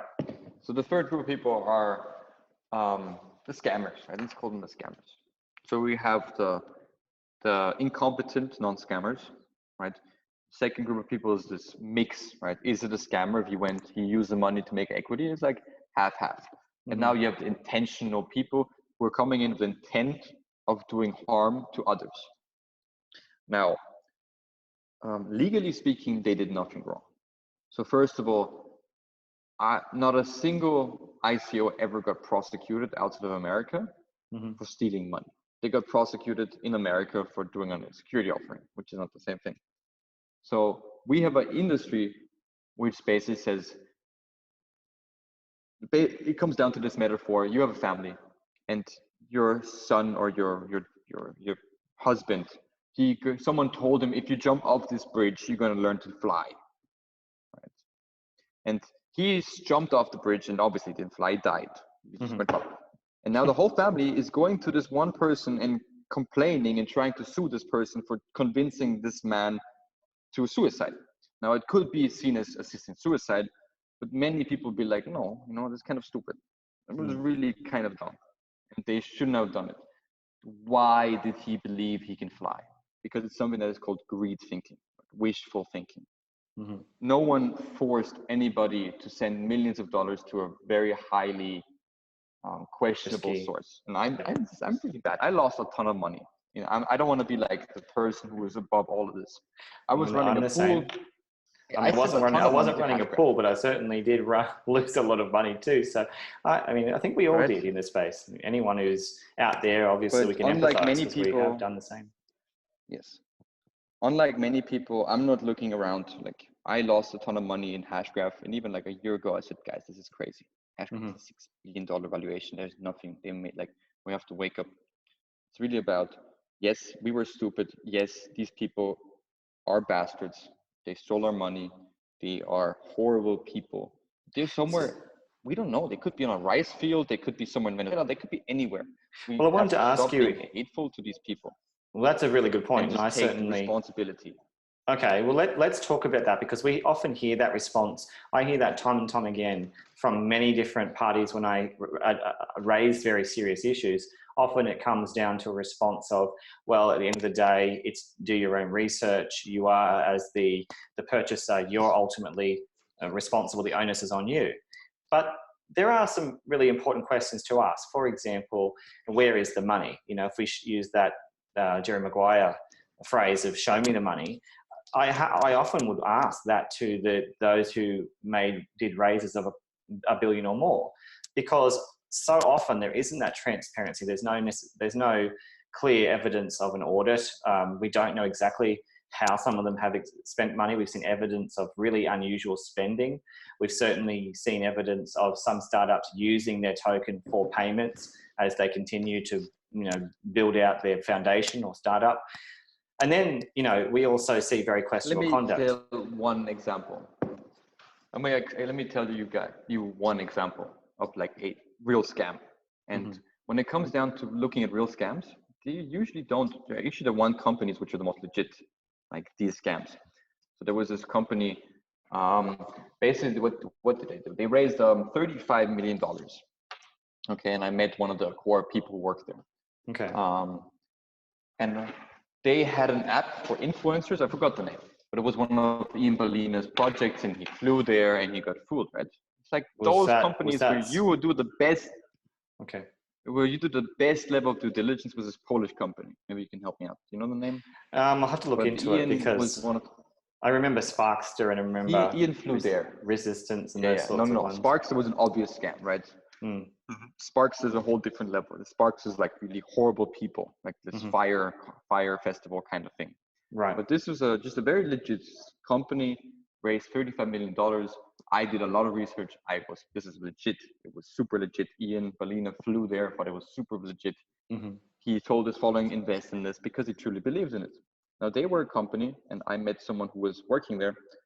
So I got a bit of background information. So they scaled up this company, had great revenue, great profits, right? Could have really benefited from a decentralized peer-to-peer system where influencers now connected to brands in a decent manner, and they have a currency, so they can send money all over the world without bank accounts. And it was really, really important for them. Great utility, great economics, great company. Right. Everything was perfect. It was like exactly what you want to be. The problem was that the CEO, she just wanted to exit, right? She couldn't sell equity. She couldn't do an IPO. She had a great working company. She didn't give a shit. She just wanted to get $45 million for an exit. She just wanted to be like basically a great company with lots of employees, growing. She didn't care. She wanted to get those $45 million and exit. And after she did, the whole company died. The scams are not as everybody thinks they are. They're usually exact the opposite. And I'm really glad we're talking about this, and no one ever thinks about scams being like an exit. Yes, and I'm glad we're talking about this, because as you've mentioned with some names of startups, it really, sometimes we're remiss in suggesting that some of those with significant raises, some with reputations or with geography like San Francisco, for example, meant to be one of the technological meccas. Often we overlook certain, reputations and make some bold assumptions. But the reality is, like you said, CEOs can actually be part of the crypto cancer as well. And one of the things we've seen is that lockups, very questionable lockups, those where the teams themselves can start to sell off their tokens early. That is a great concern to me. And I wanted to ask you that in the context of today. Are there startups that have raised substantial amounts of money that are doing major marketing plans and PR, and obviously this token's doing very well? Are you concerned about, because I'm hearing some narratives, I'm hearing some stories about sell-offs by team members of certain parties and startups today, where they're also cashing out, you know, as people are cashing in, relying on PR to get more of the money from that inner space we call crypto. Create liquidity for the market. Well, or so some of them are just leaving. Lack of regulation, right? Some of them are just taking capital out. Insider trading is illegal. Yes, exactly, indeed. Now, it comes down to certain things, right? First of all, like I said, the founders of many ICOs, they're not very good people, right? Even if the example I just gave you before, the entire company suffered, right? People who worked at that company for years are not out of job because this one CEO just wanted to have $45 million in bounds. So because this industry attracts really bad people, you get these kind of people who are creating PR to create the liquidity cushion they need to dump their tokens. This is absolutely illegal in the traditional market. And it comes down to this whole belief set of like, where did we start from? We started from Moon. When Moon? Yeah, we did. There were songs about it. If we would have had exactly. Like it really comes down to this. I actually asked Ian Bellino, like, do you feel personally responsible for the current state of the market? It was like March 2018, maybe June 2018, because we have this really diffuse thing that happened in crypto. It went from nerds to crazy speculators on Twitter. Like, what happened in 2017? If we wouldn't have these people, we would have a group of very educated technical guys.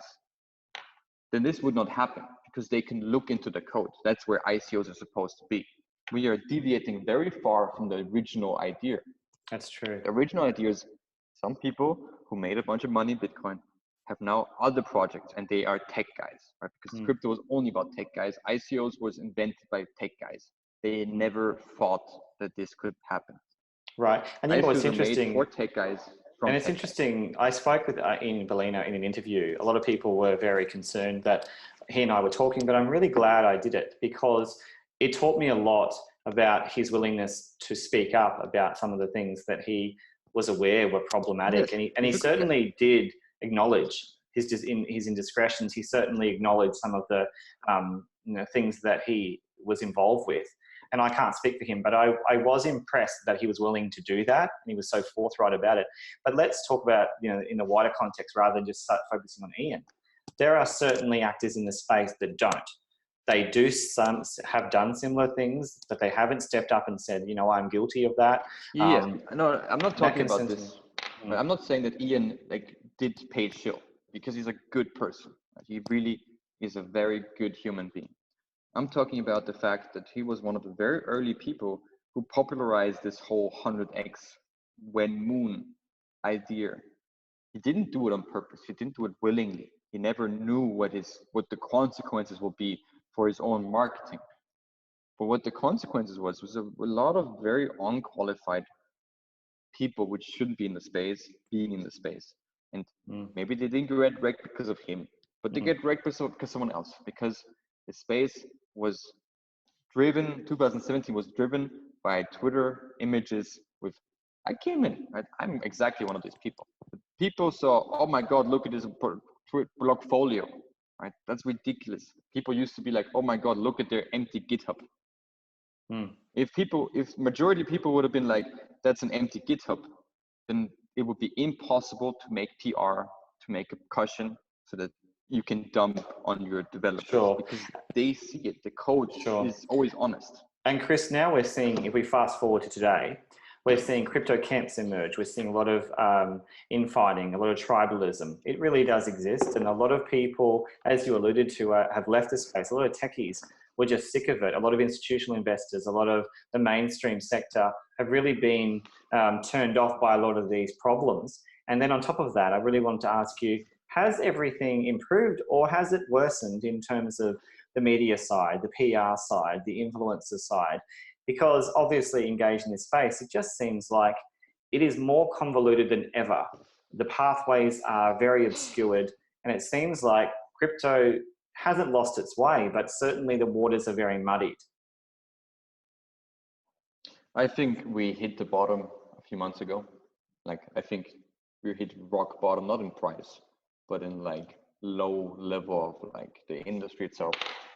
I think we're heading up now for a few months because there's a natural evolution. If you're an influencer, media, PR page, PR agency, whatever, and your business model is trying to fool people taking their money, because the beautiful thing is with crypto is you have 100% profit margin. You give me your real money and I'll give you my fake money, and your real money costs you 100% and my fake money costs me nothing. So it's a really good business to be in, having 100% profit margin.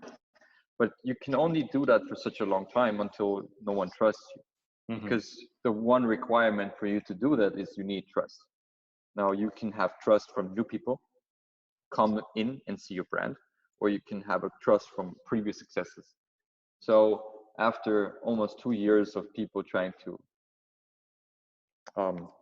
abusing their trust, and it was not just pure evilness, right? There's no such thing as pure evilness. There's just justifications. Everybody has a price, and everybody, no one is a martyr, no one is Jesus. I made money maybe doing the wrong thing. I always try to be the right person, doing the best I can, but there's always a limit.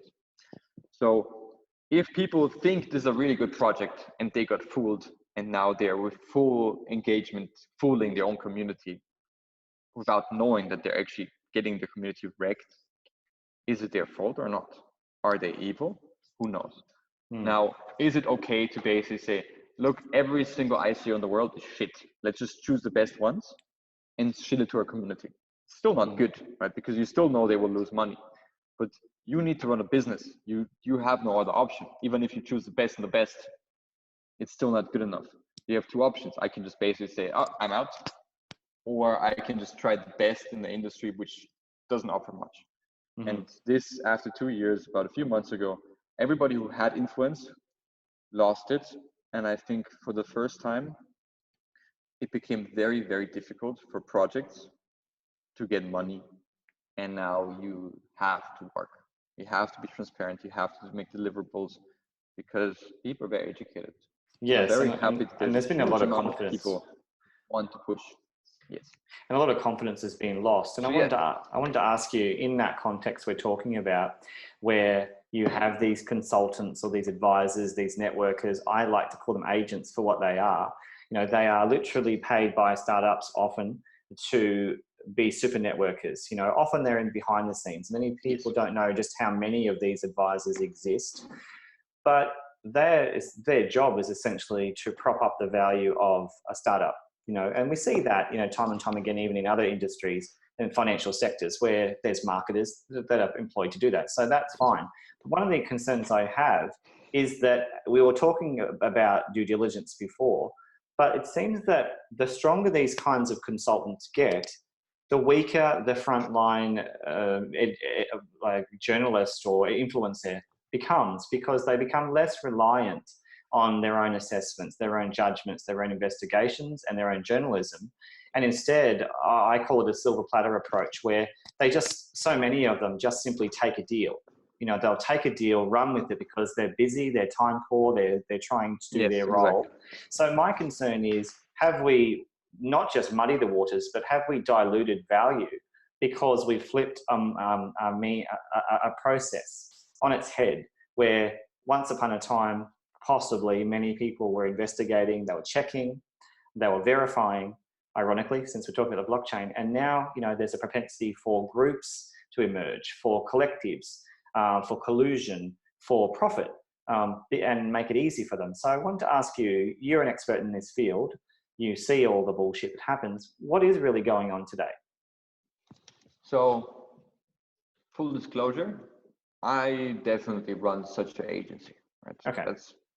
Right. So that's exactly what I do. So and I really appreciate this honesty, because it exists. Right, so the agencies exist. No, definitely, right? That's just a whole. I run a marketing agency. My job as Dao Maker, amongst many things, is we try to find good projects which we evaluate, have a token economic sense that makes sense. We look in them, we work for 1 week, we get to know them. Right?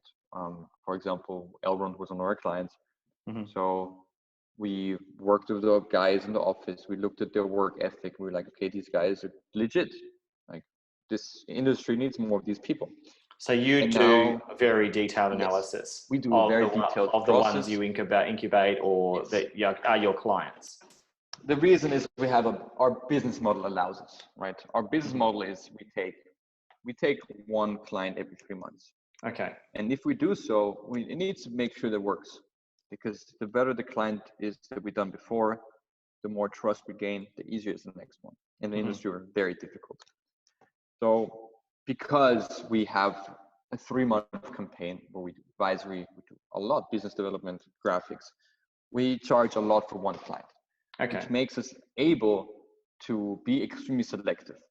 And if you're extremely selective, it's possible to find 4 or 5 legit ICOs a year. It's hard, but it's possible. Okay. If your business model is different, where you want to have one a month or one every 2 weeks, you now have to reduce your bar. You have to make 12 high quality projects, because no one, purely out of business incentive, no one is going to go and find scammy projects and try to shill it to other ones. Right? That days are over, because no one's that stupid. Everyone wants to find the best projects. It's just about how much can you raise the bar in order for you to survive. Now, the reason that we do it, so we find a good project, and now we have our influencers around the world, is because people are very close-minded about projects nowadays, right? They have a very big bullshit wall, right? They don't like to listen. So in order to get over this wall and get some of their attention, because they've been lied to for 2-3 years, they don't want to listen to anything. You have to be very good at marketing, and having a network of people helps. Now, the person who runs these agencies is the central position, and it's his full responsibility to choose what should be shilled. Because as you said before, the other ones, they have to make a choice, right? If I'm a YouTuber and I basically interview Sparkster, then I'm not oblivious to the consequences of my actions. Right. Especially if you know tech. Yes, right. You're not, so you have a choice. You're offered a certain amount of money. Can you give us an idea of the kind of money we're talking? Because you know the space well. You don't have to disclose if you're not comfortable, but I am aware that it's substantial money sometimes. Right? I think this number changes very fast. Many people make a big Bitcoin peg. It depends. Like even like Cointelegraph is extremely expensive. Okay. Forbes is like. Well, teach us a bit more about this, because I don't want to send a message that I think that these parties shouldn't get paid. I'm not trying to suggest that, but sometimes I don't think there's a clear price, right? Okay. What I was trying to make the point for is there's opportunity cost, right? So no one is oblivious to the actions that, even if you're a bastard and you don't care about other people's money and wealth and well-being, you still care about your personal business, and you're not oblivious to the fact that this will damage your business. Because if you would be oblivious, you would have never been successful in the first place. Well, clearly some are, though, Chris, as a YouTuber, some have shilled. The more things scammy like something is, the more they have to pay you. Yes. Sure, basically, but the reputation risks and costs, they have to pay more. Okay, so by definition of risk comes risk of credibility in the asset, and therefore you're saying that some charge more for greater risk, but you would think that long term that would damage the reputation. Yes. And the other question is, aside from questionable conduct, exorbitant charges with the silver platter approach, if they're not doing their due diligence, have you seen that some of the influencers are actually going on record and they're saying, my focus is on BTC. I don't really give a shit about most of these things. I'm just interested in getting more BTC. That concerns me greatly, because how on earth can you have someone trying to educate about something they don't believe in? Does that make sense to you? Yes, of course. And it comes down to this. It always comes down to no one is evil. No one is bad. Everybody just has a point when they had a very positive mindset towards the industry and just continuously been swimming in shit. You know, this industry, as an influencer, as someone who is connected well and wants to make the tech better, I think everyone in this industry in 2017, everyone who was someone in 2017 was someone in 2016 too. So most big influencers nowadays, they had the best intent, but I think everybody has a certain limit to when they say, you know what, fuck it, I don't care anymore. I think that's true. I've been swimming in shit for too long. There's nothing I can do to make this better. I tried for so long. I'm just like this tiny guy. You know what? Give me the money. I think that's true, because we've seen that the token modeling has been so bad that for those parties that did actually hold, and I am certainly one of those silly people sometimes where I've believed in something so long that I just got completely wrecked. So there is validity in every argument, I suppose. And in this instance, it's who is the greater fool. You know, those that are the believers in potentially startups that didn't have that strong correlation. We've talked about the empirical fact that there isn't sound evidence yet of a commonality of token to startup value yet. So let's talk about from now on, you know, to move the conversation forward. What's the solution? I know that you have social mining as a very significant value prop for your proposals, for your business model, for Dao Maker as well, and for the whole, you know, value prop for the startups that you work with. But what's to come? How do we improve the tokens? How do we improve the processes for influencers to engage so they aren't feeling so challenged by the complexities that we face? So I think the very first thing is that influencers who are responsible for educating retail investors, they have to do some more research regarding token economics, right? People know token metrics. Token metrics is like, okay, 40% goes to marketing. Yeah. What does that even mean? Yeah. Token economics is the system that is so vital to any ICO. And the reason is, if I make a startup, okay, I have to make a bank account, because that's just how it is. And to get a bank account as a startup, I need to be registered in a certain jurisdiction. Now, I pay taxes to that jurisdiction. Now, the bank can be like, okay, they approved, this country approved you, we'll give you a bank account. Once you have those two things, you can get investors. Investors will not give you money if you don't have a bank account, you don't have a jurisdiction. So why is this? Let's take a look into traditional startups and equity. I run a company, a marketing agency. It's my company, Dao Maker. And we have products like social mining. I can tell my investors I made $1 million in profits this year, hypothetical number. But in reality is I made 5 million. Now, it's not on a blockchain, it's not transparent. There's no way that they could know. So what do? They say, I don't believe you. You're doing really well, you're expanding, you have all these people. I have legal rights to sue you. So I'm gonna go to your jurisdiction and have my claim. And your jurisdiction will now be forced to go to your bank account, and the bank account will tell me if you're telling the truth or not. Right. Central identity to tell me. Now the bank account says, nope, he actually just made $1 million profit. Sorry, he's telling the truth. And I said, I told you so. Or they can say, nope, he's lying to you. Now the beautiful thing about blockchain, and let's take a look at MakerDAO. It's a very popular DeFi platform now. So people who invested into MakerDAO, there was no ICO. It's a 6-year-old company, but they were investors. They understood the theory. Now, they have the responsibility to make sure that until the smart contracts are built, the money that they gave them is going towards building those smart contracts. But once they understand that this token, the bigger this token gets, the more the other token has to be. The more people want to use DAI, the bigger Maker will get, growing in value. Right. And it's a very simple model, right? It's not hard to understand. No. So you have a clear idea that if I believe DAI makes sense, there's no way that MakerDAO, the company, can cut me out of my maker profits. That is the whole value proposition for tokens. The fact is that there is something called an unstoppable code, which is on the Ethereum chain, that nobody, the company, can change. No one, unless consensus wants to change. But as this unstoppable code, which is transparent, allows me to not need a jurisdiction. I don't need a bank account because they cannot possibly cut me out. And most people are completely oblivious that this is even the value proposition of blockchain, which just tells you how little are people educated about the system. So anybody who wants to invest needs to first understand code or have a code reviewer that is very trusting. Then they need to understand token economics. Okay, it's like a circuit.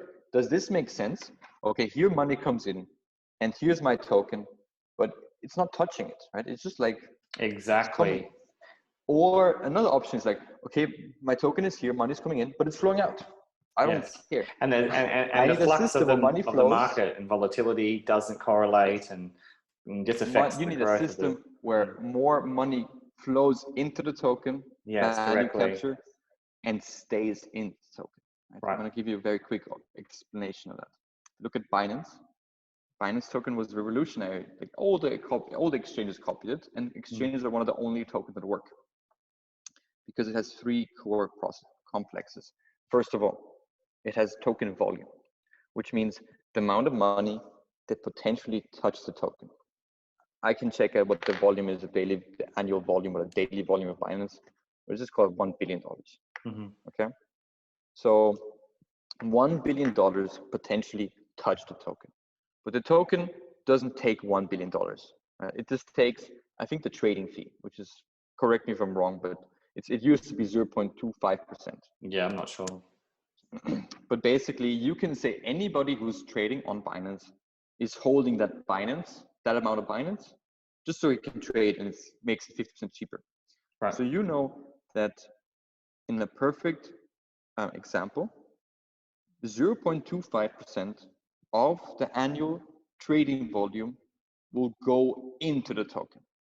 Now that's great, because now you see, aha, here's a token. None of that matters that they're burning millions of dollars. That's just the cherry on top. That's very little, like $30 million compared to a $5 billion market was nothing. So what happened in January 2018? It went from $7, $800 million cap, to $4 billion cap. And just because money flows into a token doesn't mean it's going to grow. Because if equal money flows out of the token, it's completely useless. What Binance did is it told in February 2019, if you hold our token, we're going to give you a bonus. We're going to give you these IEOs. We're going to pump it. And that was one of the first early moments when Binance realized we don't just have to bring money into the token, we have to give reason for people to hold money within the token. And once the token ecosystem was closed, money flew in, and it didn't flow out as fast as it flew in.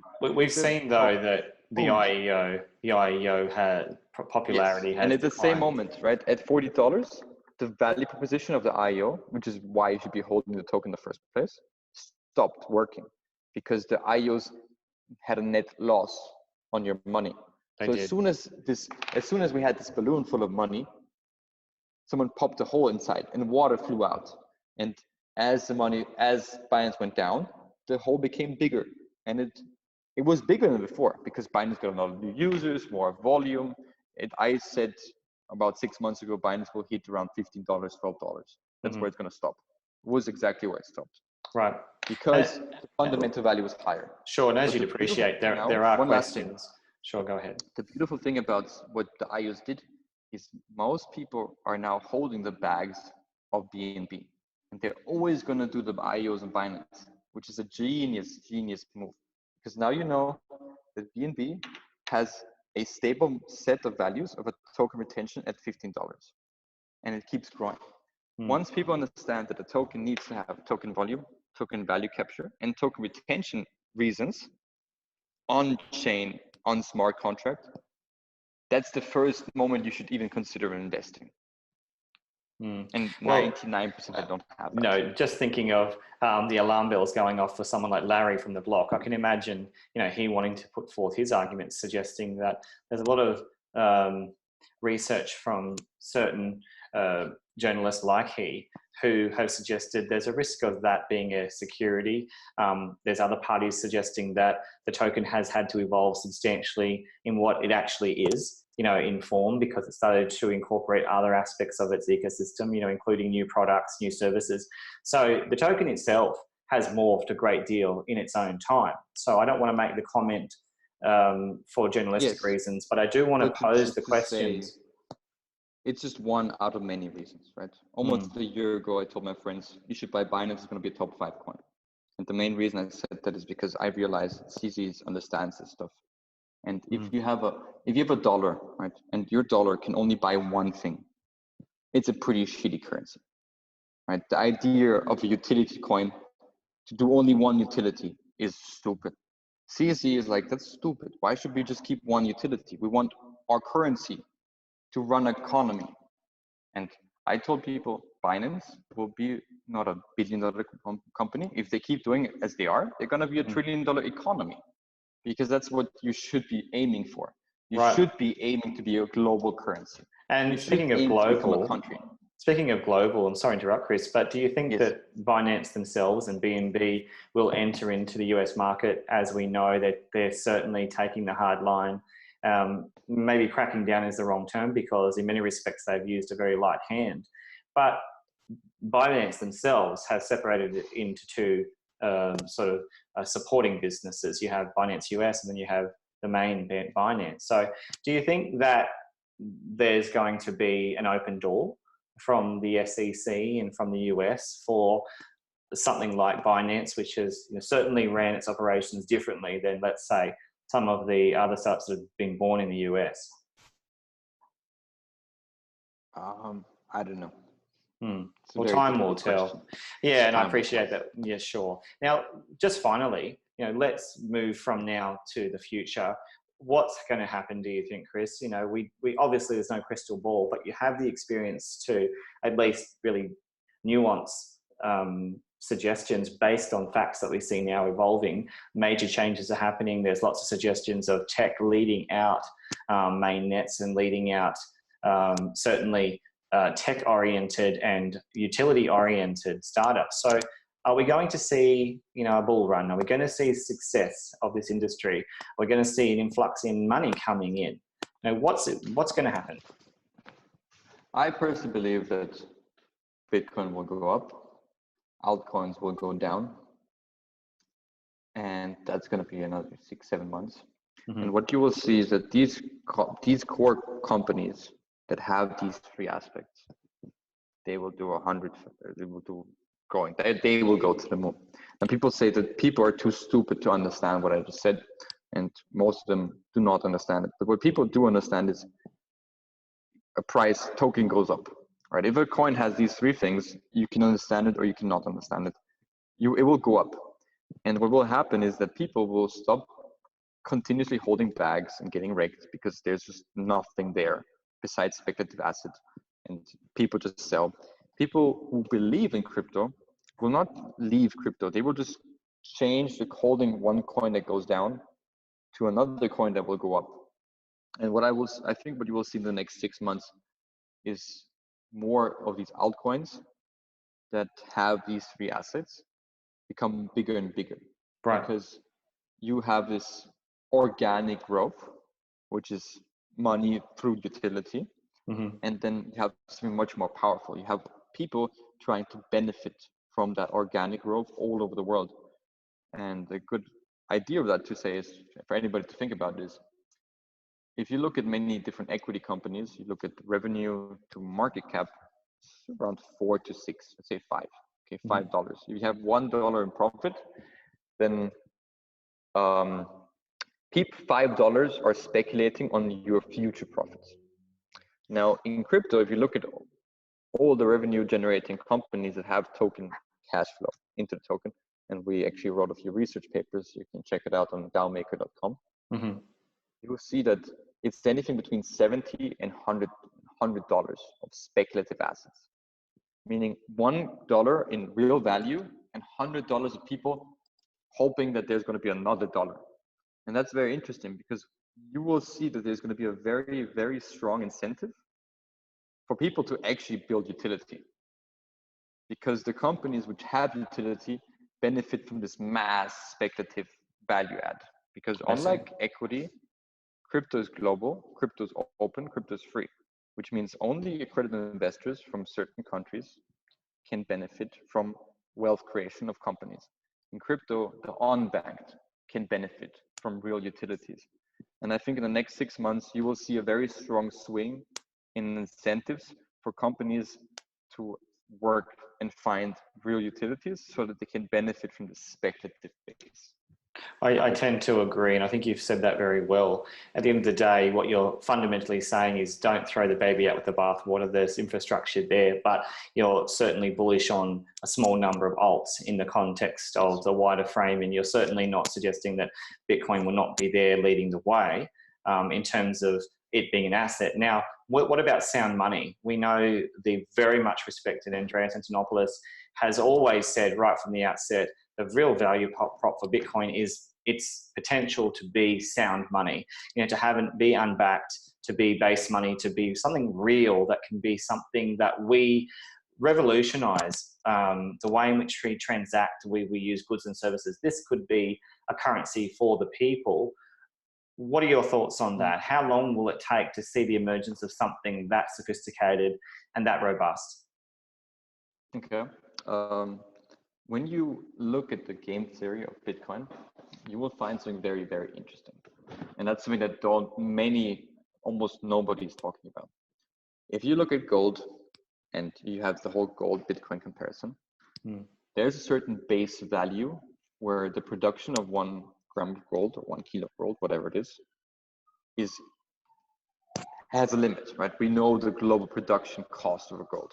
So as soon as the price of gold goes under the fundamental value that it costs to produce it, people start buying it, right? So which gives it a floor, a uprising floor, because it has scarcity, and the more you find, the harder it is to find. The more you find, the harder it is to find more, which makes the base price more expensive. That is one of the core ideas of gold.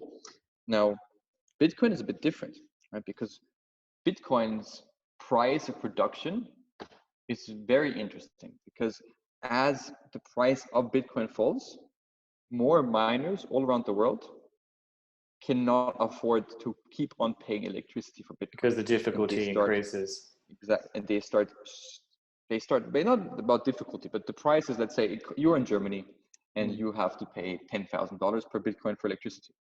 Okay. So as long as Bitcoin, you can sell Bitcoin for more than 10K, you're in the profit, you keep running.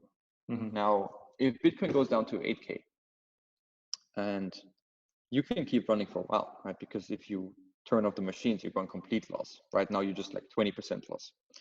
But after some time, you are forced to turn off your machines, right? Now, as Bitcoin falls, you turn the machines, more and more people turn off their miners all around the world. The difficulty adjusts, which means it becomes cheaper to mine Bitcoin. The fundamental value of mining 1 Bitcoin falls in price. Meaning, as price goes down, the base value of cost to make a Bitcoin falls down. And if you look at it in a high-level game theory perspective, what that means is Bitcoin is designed to be extremely volatile, because it goes the other way around too. As Bitcoin goes up, more people who turn off their mining equipment now turn on their miners, because they have it lying around. Bitcoin adjusts and it gets more expensive to make one. And that's why you have these crazy cycles. And there's a very basic idea of Bitcoin, the game theory, the very, very fundamental high-level game theory of Bitcoin, which is this concept plus the happenings. Okay. You know, as a miner, in 3 years from now, Bitcoin has to be at least 2 times more expensive than it is now, because it's going to have my inflation. As soon as Bitcoin will not be 2 times more expensive in 3 years, it doesn't work, it goes inverse. But as long as Bitcoin doubles in value every 3 years, it can have an inflation. Now, as Bitcoin has an inflation, more people buy Bitcoin because the inflation is lower. You add these two concepts together, what you get is basically the theory of Bitcoin is if we make sure that it bubbles like crazy, we get new people to join in this 2017 bull run, and then they stay for the whole technology. They stay for the sound money theory. We don't have to get a lot of them. We just have to get 2 times more than 10 years ago.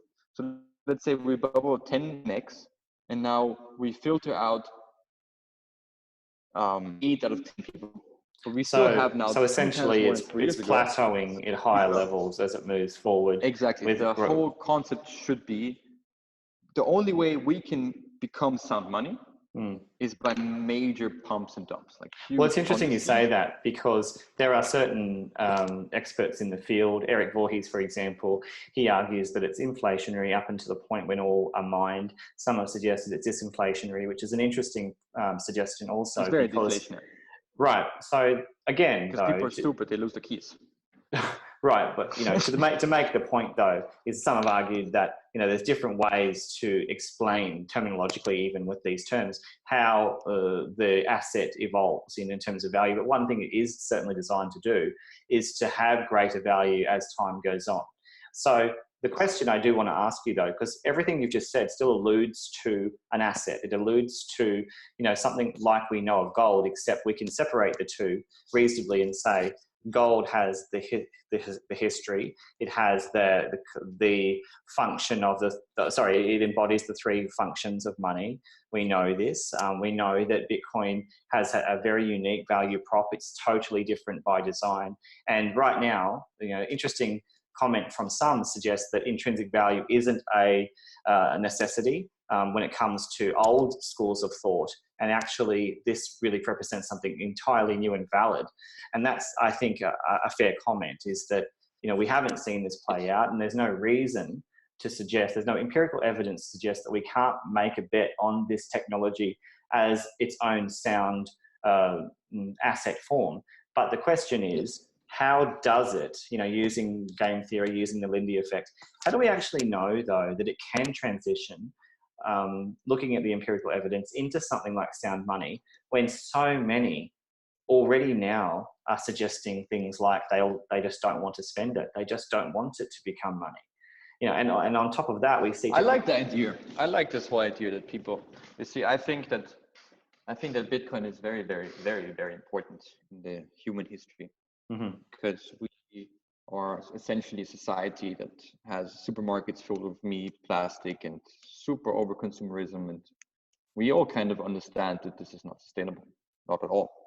And we run in a global world economy which is inflation-based, right? Why is it inflation-based? Because we know consumerism works.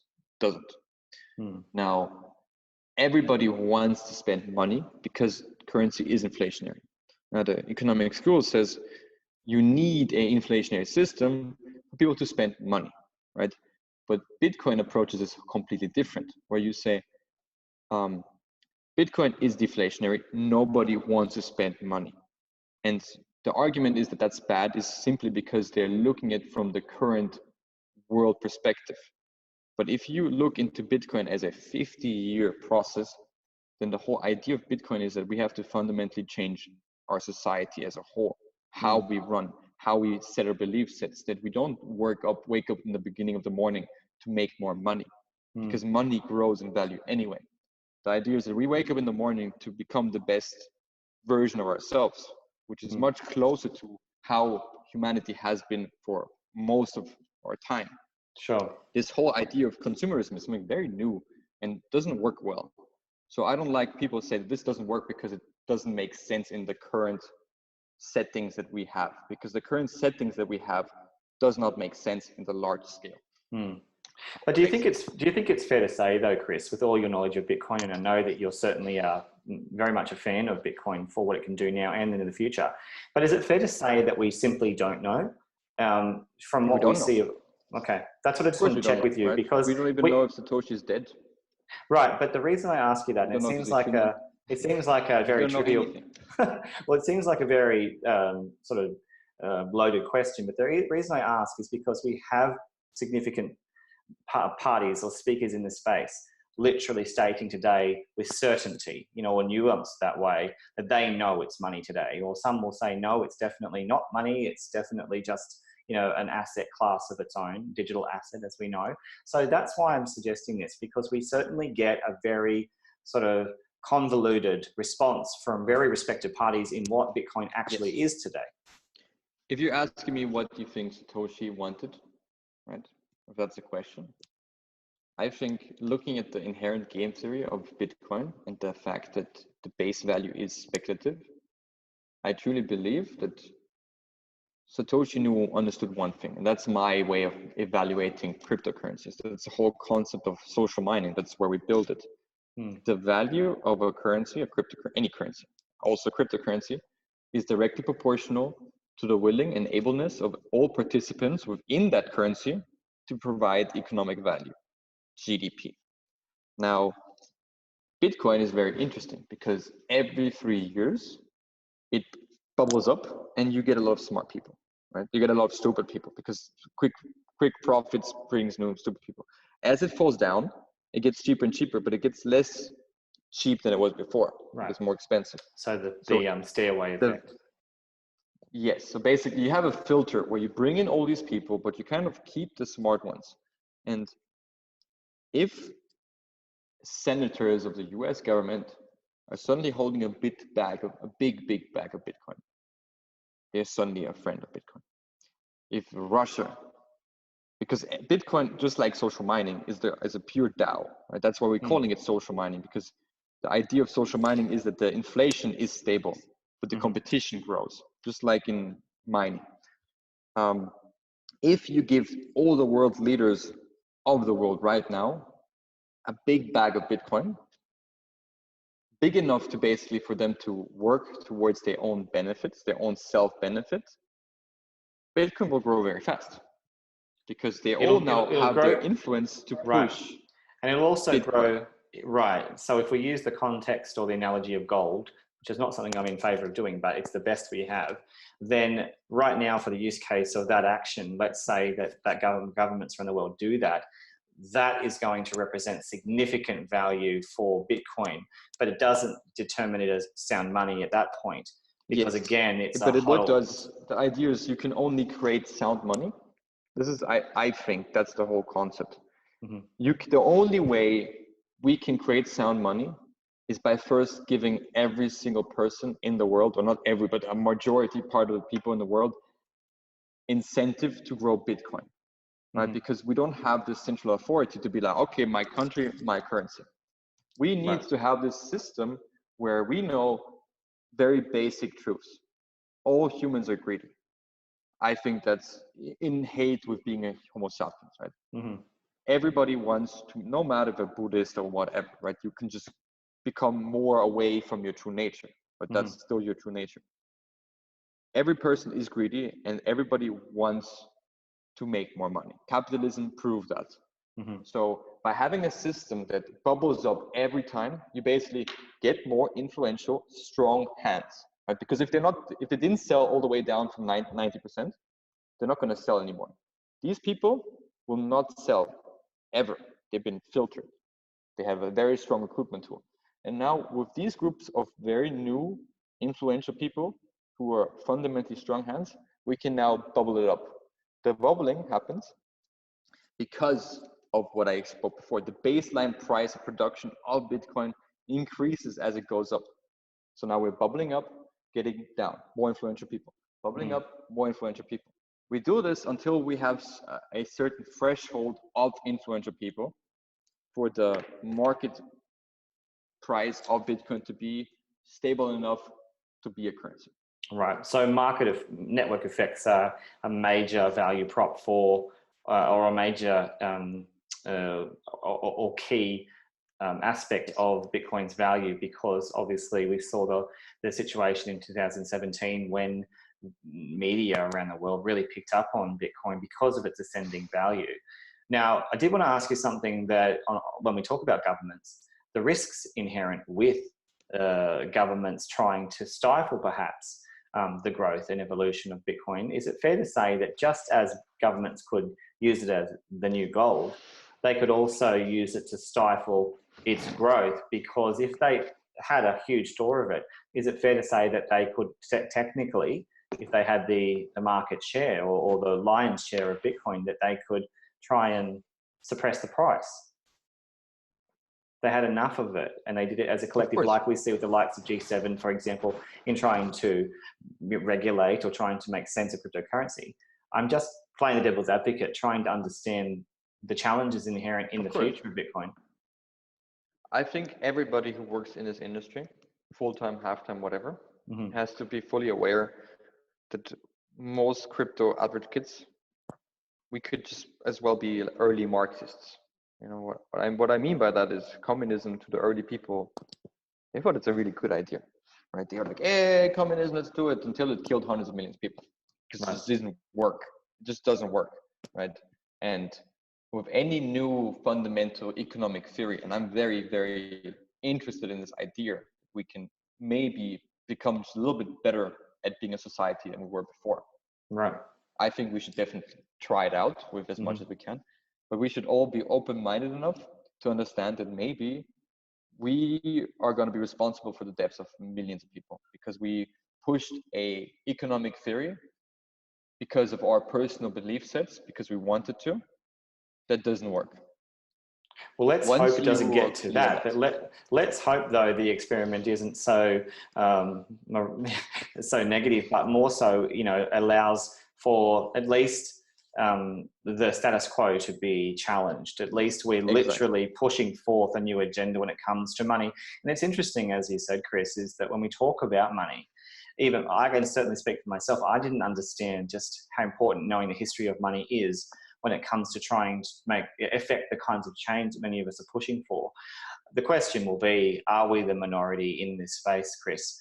Are the minority concerned about the evolutions of money? The more I listen to Andreas Antonopoulos, the more I wonder, is he a leader of a marginalized minority group, or is there a majority here that really want to see sound money for Bitcoin? I think it doesn't matter, right? I think that Bitcoin's game theory does not require Antonopoulos kind of people. Okay. Bitcoin will become a currency as soon as the market cap is big enough, and as soon as people hold enough, as soon as enough people hold Bitcoin, it will become a thing, right? So liquidity is the imperative.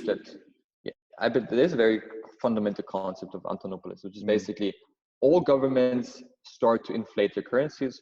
All governments start over time to abuse their powers. I believe that's true. I agree. But there's no discussion about this. Bitcoin allows you to opt out of your country without moving out of your country. That is a very fundamental, strong statement. And it's also true. Now, I also believe that all people are greedy. And I also believe that Bitcoin will continue to double in price every 3 years.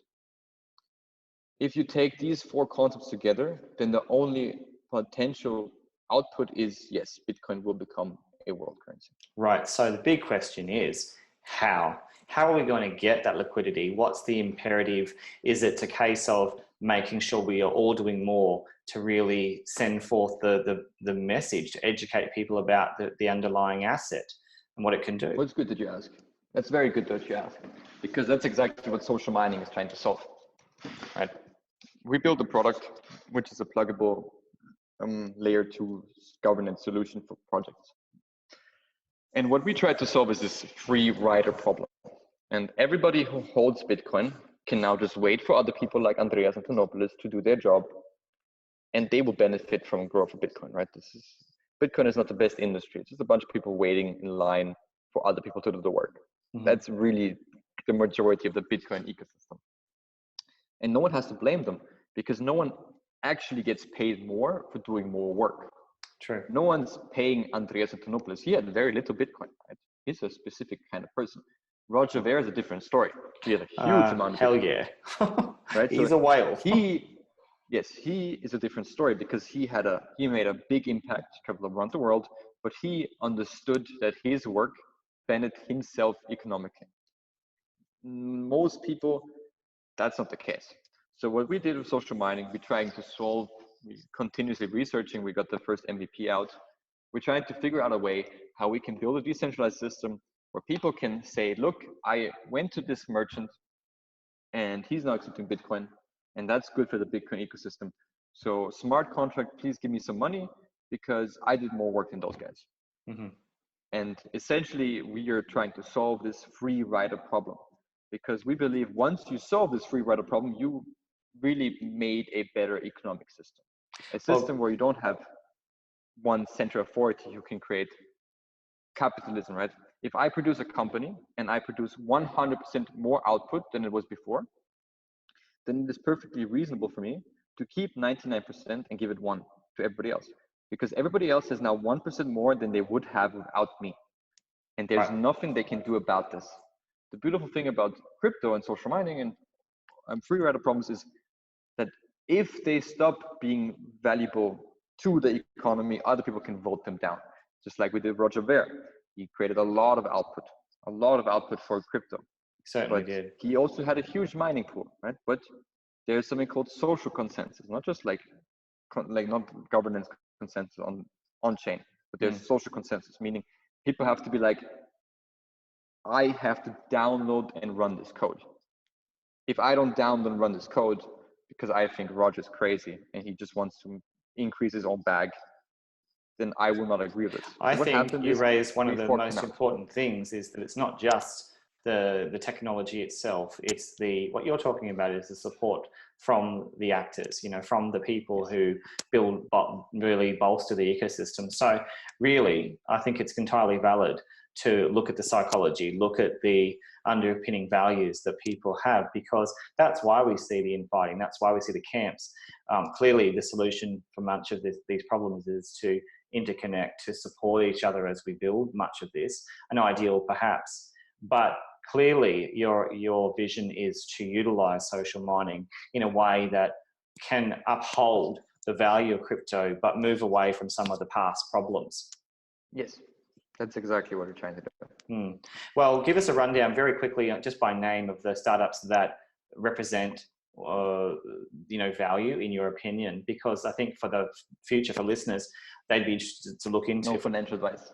Not financial advice, but I mean, when it comes to, if you're an advocate for social mining and you're involved with these parties through Dao Maker, I think it behooves us to at least look at them, to make our own decisions, make our own assessments. So what we're trying to achieve in the long-term social mining is what I just explained. In the short term, what we have already achieved is we understand token economics, we understand all the things we just talked about in the last 2 hours. And social mining is a way that lets anybody participate in growing the ecosystem, the fundamental idea of crypto. Because you can now buy a little bit of the coin because you believe the coin is good, and then you can provide value. And even if you're poor, you can increase your own stake over time. So one of the best ways to just, if you believe what we just talked about to the listener, anybody can just go buy some of the coin and participate in social mining.